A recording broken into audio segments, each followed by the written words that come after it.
Hi. Hello. Hi, I'm Mal. Today is the 4th of January 2024. And I'm making this video because I was diagnosed with type 1 diabetes right before I turned 31 years old. I am freshly 32 as of November 2023, and it is a medical miracle that I am alive. And by medical miracle, I don't, well, I mean, it's a miracle I'm alive, is what I mean. If I knew what was wrong with me medically, I'm sure we could have taken care of it prior to then and to now, but alas. I am obviously making this off of the cuff. I have no script, I am freestyling, and that is very unfortunate. And I probably should have written something out, but I didn't, so here we are. This is supposed to be a catharsis for me. That is the purpose of this. This is for me and not for anybody else. But in the event that you, for some reason, are watching this, hi. I don't know what you're doing here, but it's lovely to have your time.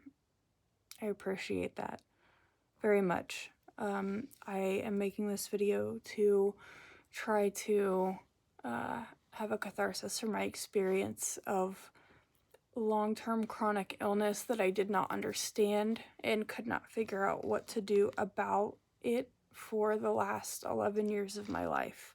It has been deeply traumatizing, and I have just begun my life at age 31. And that is very upsetting to me, but I am very lucky to be alive. It is quite literally a miracle. Starting at age 21,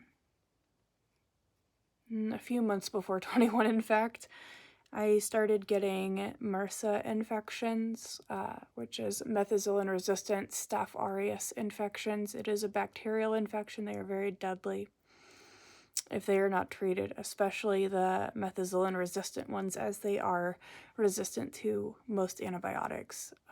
I started getting those infections about every month and a half for 3.5 years, and I could not get rid of it.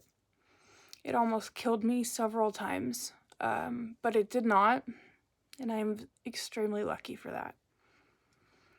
I did not understand why I couldn't get rid of it, and it presented initially as an abscess inside of my left ear. It was very painful, of course, as all MRSA infections tend to be, and the abscess pressed out, it was drained, and of course oral antibiotics ensued. But the infections continued, and I could not get rid of them, and my life was completely mired in simply trying to stay alive. I was becoming 21. I was studying linguistics and sociology at university. I was working 40 hours a week at a Walgreens and working 30 hours a week at the student newspaper while being in school full-time and having these infections every month and a half for mostly the duration of my time at school. And as I'm sure one could imagine, it impaired my ability to successfully accomplish my academic goals. And I lament that deeply. And I have lamented that deeply for more than a decade. But not knowing what was happening to me made it so much worse because I couldn't understand why I couldn't get rid of the infections. It completely consumed my life in a deeply unsettling way. I started, I saw, doctors. I had moved to Kansas City to start school. And in moving, I didn't have a primary care physician, and that was to my great detriment. A lot of the issue is trying to navigate an inherently broken medical system in the United States where healthcare is a commodity, which is an absurd notion on its face. But despite that, we have to operate inside of it, unfortunately. And I did my best while I still had insurance, but I wasn't able to get the answers that I needed. And it was maddening. I had been completely submerged in chronic illness again for more than a decade. And I fully acknowledge that it is an actual miracle that I am alive. And I'm very grateful to be and to understand and have some idea of why I have been so ill and what has been happening to me and why. Of course, I wish that I would have known sooner.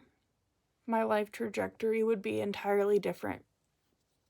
But I'm so happy to be alive and to be able to begin to be self-sufficient now that I have a better understanding of what is going on with my body, my hormones, my brain, the infections, my eating patterns, a whole plethora of things. It has been deeply wounding to have not known and understood.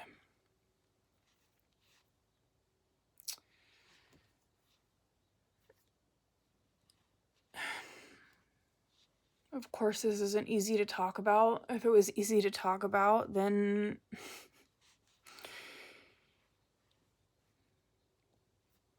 there wouldn't be these long pauses.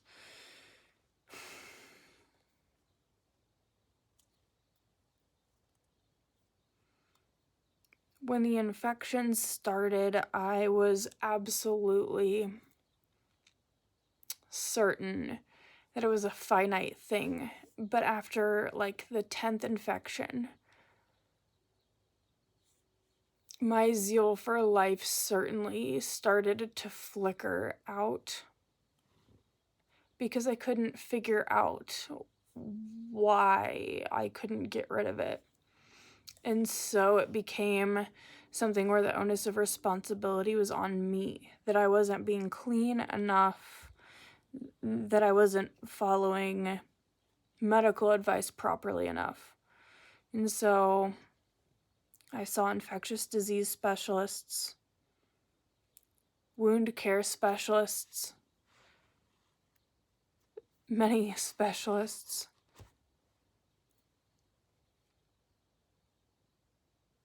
And I hit a point where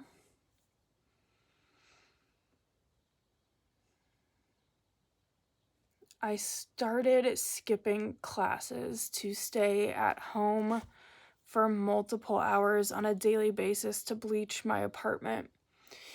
Because if the onus of responsibility was on me for not being able to get rid of the cause of the infections, then I sure as shit was not going to just continue trying to go about my life. Well, I mean, I couldn't.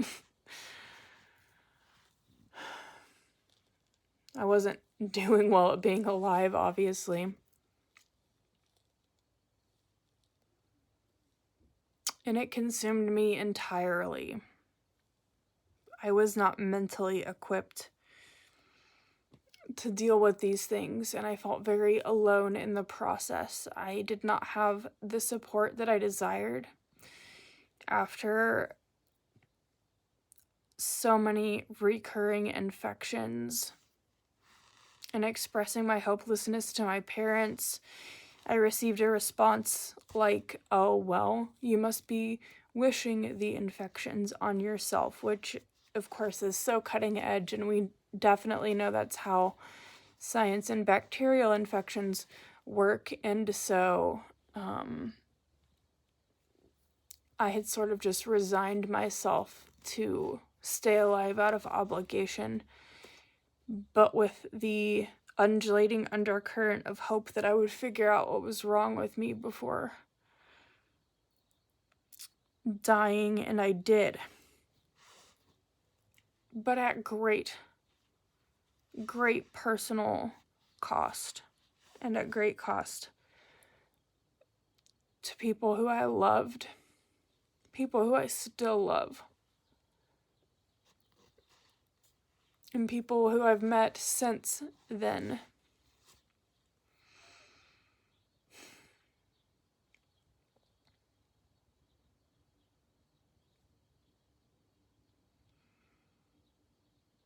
The way that I kept myself alive was through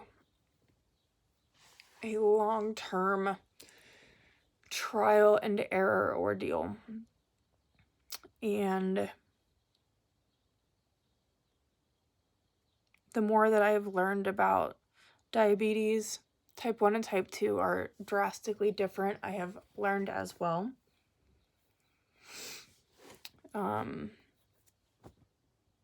There I am, having snot run down my face and wiping it off with my shirt, which is exceptionally attractive, and I'm very well prepared for all of this video, obviously.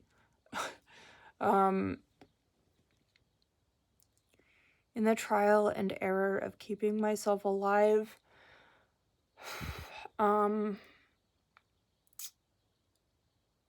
was primarily through bulimia. I did not ever understand the urge or compulsion. But when your blood sugar is high, which of course it would be, especially with type 1 diabetes where you do not produce any insulin at all,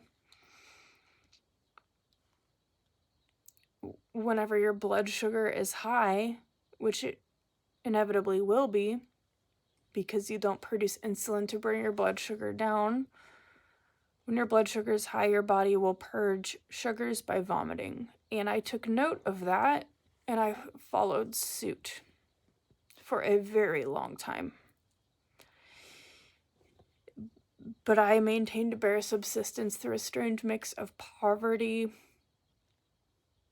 trial and error, lack of medical care, and lack of financial resources to be able to get the diagnosis that I needed.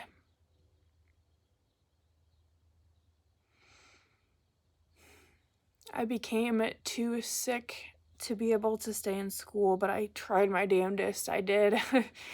I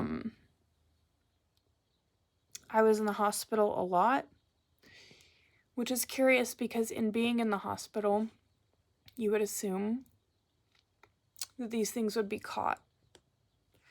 The first time that I was hospitalized,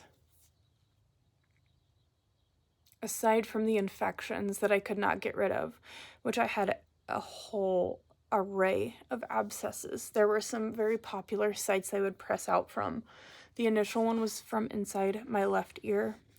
They often press out on the back of my neck on the left side by my hairline. One time there was one that swelled my left eye shut entirely, and I could not see out of it.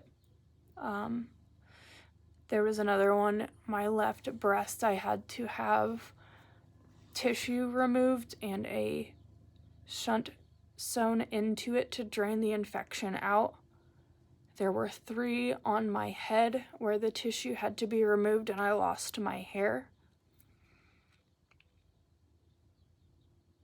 There was one underneath my lip. You know, it's and many more, but I'm just giving you the greatest hits right now. Now that's what I call MRSA volume 1 through 30, I guess. 32, I guess, since that's how old I am, if you want to, whatever.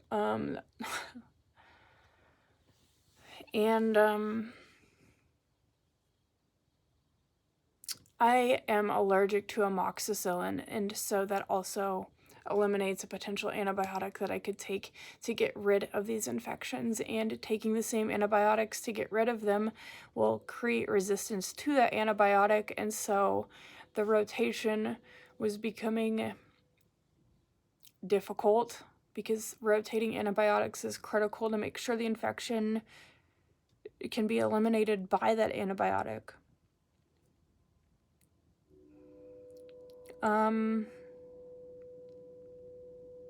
This was all extremely traumatizing, and I didn't know or understand that I was diabetic, and I do not understand why this wasn't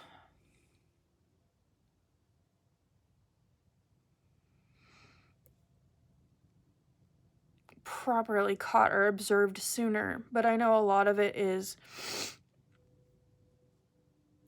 a broken medical system, difficulty accessing the medical care that I needed, going to emergency rooms for things which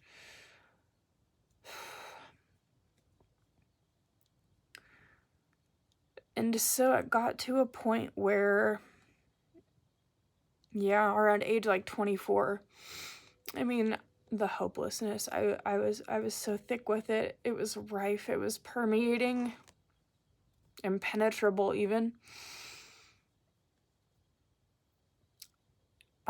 So I started drinking extremely heavily. Hard liquor, you know, the good stuff, I guess. And by the good stuff, I don't mean top shelf stuff. I mean, of course not. But I was trying to kill myself, and that's a way I was gonna do it. And in it consuming a substantial sum of hard liquor over a multi-month period, well, I presented at age 24 with pancreatitis and had to go to the emergency room because I was so sick. I was vomiting constantly. The pain is something that I'm not able to articulate. It's beyond my capacity to understand language. I simply don't know a way to describe that kind of pain. I would quite literally rather have a truck like slowly run over my kneecaps than experience that pain again. But I've experienced it on a multitude of occasions. And I desperately wanted to think that this was because of alcohol consumption. And certainly, of course, it contributed to it because alcohol is it's sugar. So, like, yeah, that certainly fueled it along. But I was administered insulin at age 24. And I forgot about that. And I wish that I had not. Because, I mean, I was administered it because I needed it desperately.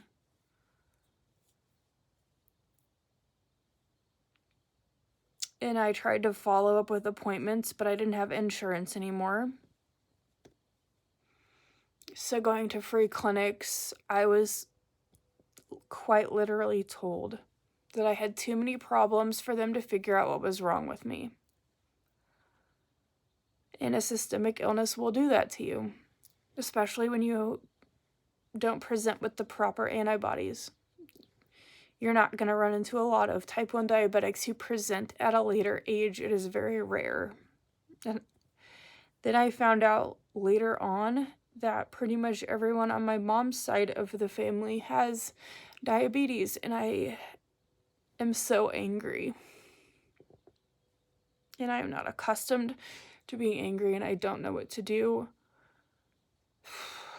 with this amount of anger. It's not constructive, and it mires every bit of my life and my ability to interact with people. And so I am trying to expel this here by articulating my experience very clunkily and certainly not chronologically cohesively, but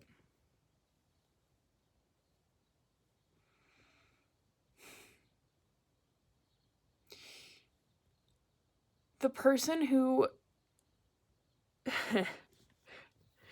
Oh fuck, this is so ridiculous that this is a real sentence that I'm about to say, but my psychiatrist was the one who found out that I was diabetic, based on describing all of my symptoms. And part of the reason of why this is something that wasn't caught sooner is because after losing insurance, I lacked a continuity of medical care. And so I started receiving care through a teaching hospital where I live. And it is excellent medical care, don't get me wrong. It really is. It saved my life. But I got a new psychiatrist every year, a new primary care doctor every year.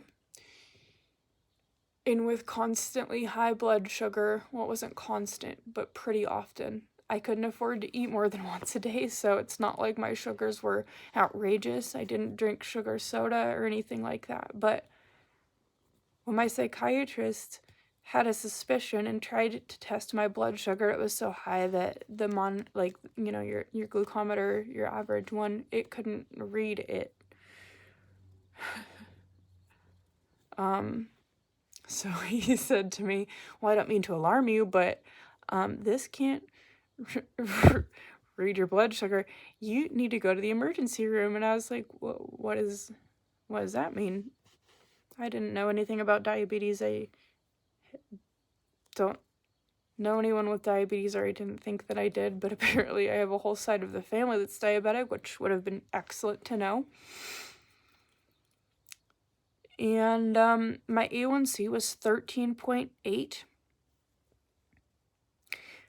I was so emaciated and weak that I could hardly lift a 12-pack of soda. This is something that went on and off for a very long time. And my body shape, my muscle mass, these things changed drastically, fluctuated outrageously often for the last decade.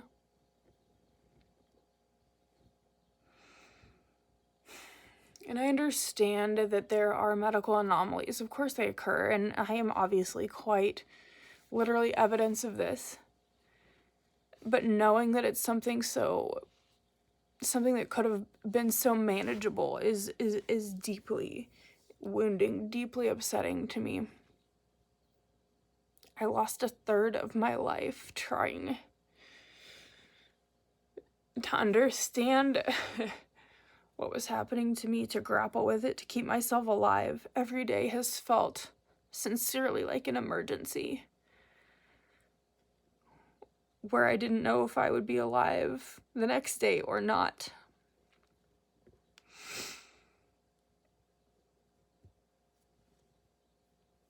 But I am, and I want to do something important and wonderful with it. And being angry is not helping.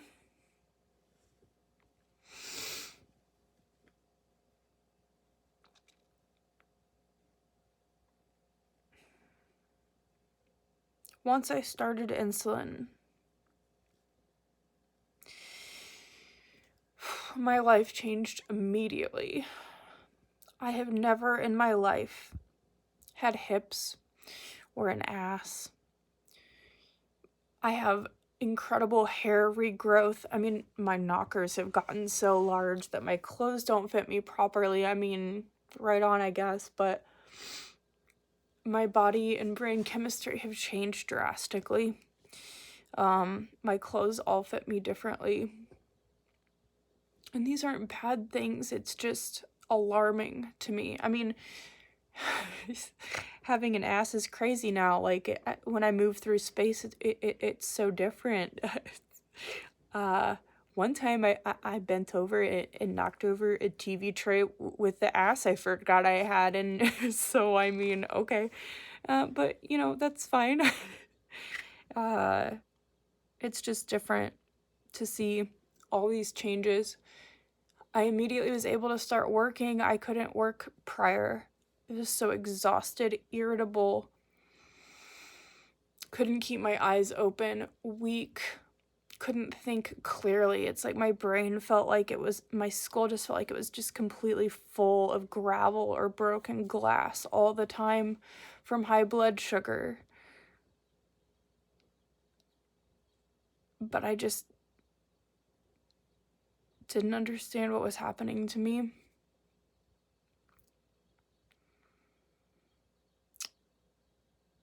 And it impacted my life deeply. When I had the infections that I could not get rid of,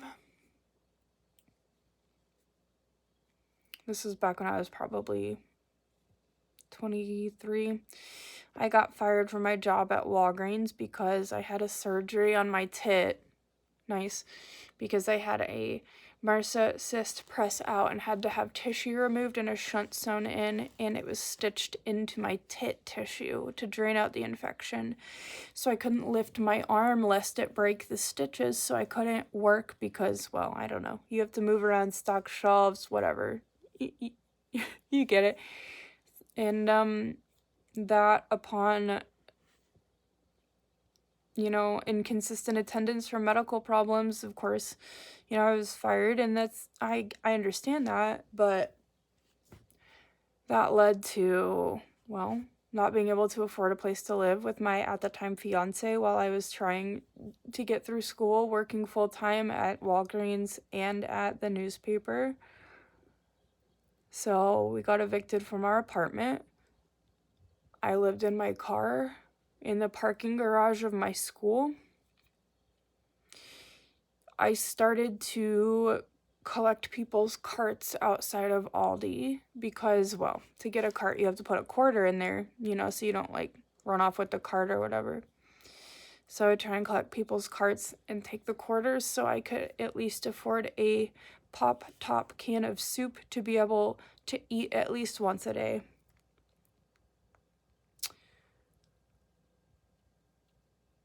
There are many more experiences like that.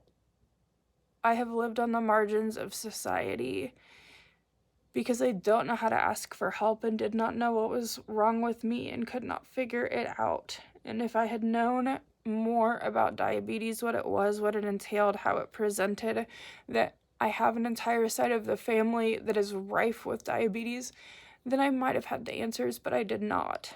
And here I am.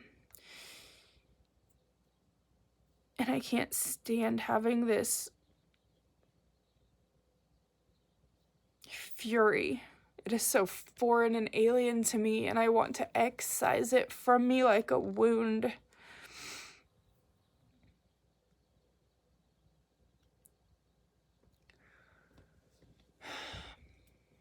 So I have to put this somewhere just to say my piece. It's a miracle that I am alive.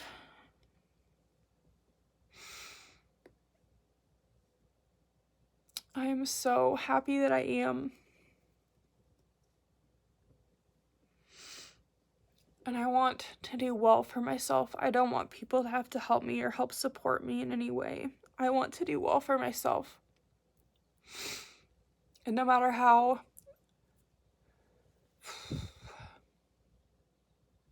traumatizing, painful, confusing, and upsetting this life has been for the last 11, 12 years, all of these stepping stones led me to where I am now. I met the most incredible woman in the world, and I'm so lucky to be able to call her my wife, and I want to do right by myself and by her, and to give us a good life. And part of that is being able to grapple with and cope with these things. And I'm struggling too.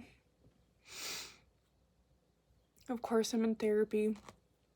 I've been in therapy pretty consistently for the last 5 years. When I've had a high blood sugar, it is so difficult to think clearly. It's like I can feel the gears trying to turn in my skull, but they simply cannot. Like they're not oiled properly, like they're caught on some sick kind of anguish, wanting to tick but can't. The physical pain being in and out of ketoacidosis and still somehow being alive with not even knowing what that was, what it felt like, what it looked like, or what it was, is remarkable to me.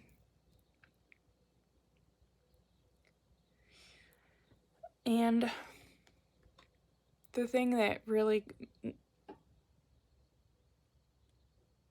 propelled the diagnosis to be super obvious was when I started drinking sugar soda. I mean, Sprite. That shit is so fucking delicious. I was drinking a lot of Sprite constantly. I mean, any diabetic could tell you that high blood sugar, I mean, God, the thirst is unquenchable. It's bone deep. It's something that simply can't be quenched. And so I would just drink Sprite. And so my A1C exploded, and then it became obvious. I couldn't afford to eat more than once a day, really, so it wasn't obvious. I was bulimic and purging my sugars because it made me feel better, and I didn't understand why. But when my A1C exploded, it became very clear what the problem was, and I'm glad that I know. Upon diagnosis, I have gained 40 pounds, which is excellent. I work full-time. I have been working full-time for about 7 months now. I had to meet with nutritionists, dietitians, of course, an endocrinologist, diabetes doctor, a gastroenterologist, a neurologist, because my body is so used to having such high blood sugar that when it's in a normal range, I can't control my muscle movements, and it mimics hypoglycemia, which is low blood sugar, when my sugar is in a normal range.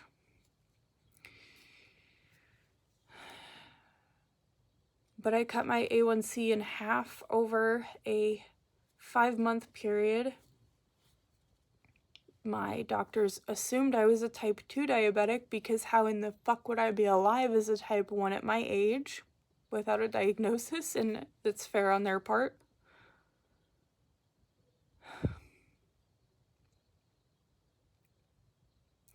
And it does feel good to have this under control. And being told by my doctor that I am a model patient does feel good, because I have tried to figure out what has been wrong with me for so long that I would be absolutely batshit to not try and take this by the reins. And I've done my damnedest. And I will keep trying to do my damnedest, and part of that is trying to have this catharsis and just move on, I guess. I love my insulin pump. It is amazing. Omnipod. This shit is wonderful. And the Dexcom, of course. I mean, I have to have them both together. And without Medicaid, I would not be able to afford these things. I'm very lucky to be alive, and I'm so happy that I am. I don't understand how all of this happened, was not caught, and how I ended up in this situation. But instead of stressing about that, it is incumbent on me to do something better with it.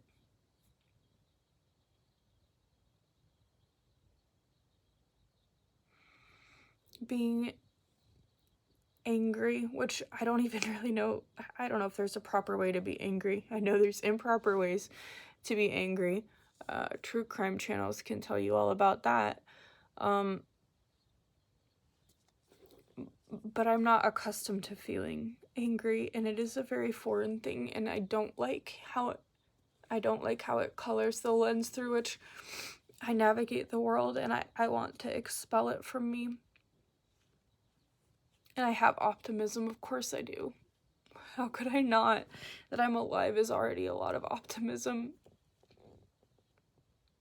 But I'm entitled to being upset about this. How much of my life that I have lost to this.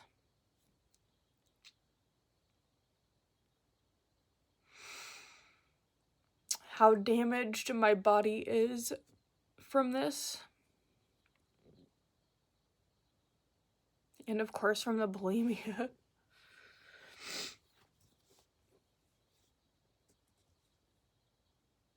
It's difficult, but it's so much better than it was. And it will only continue to get better.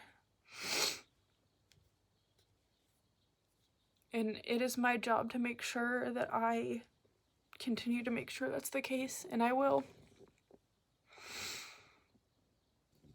But this has been very hard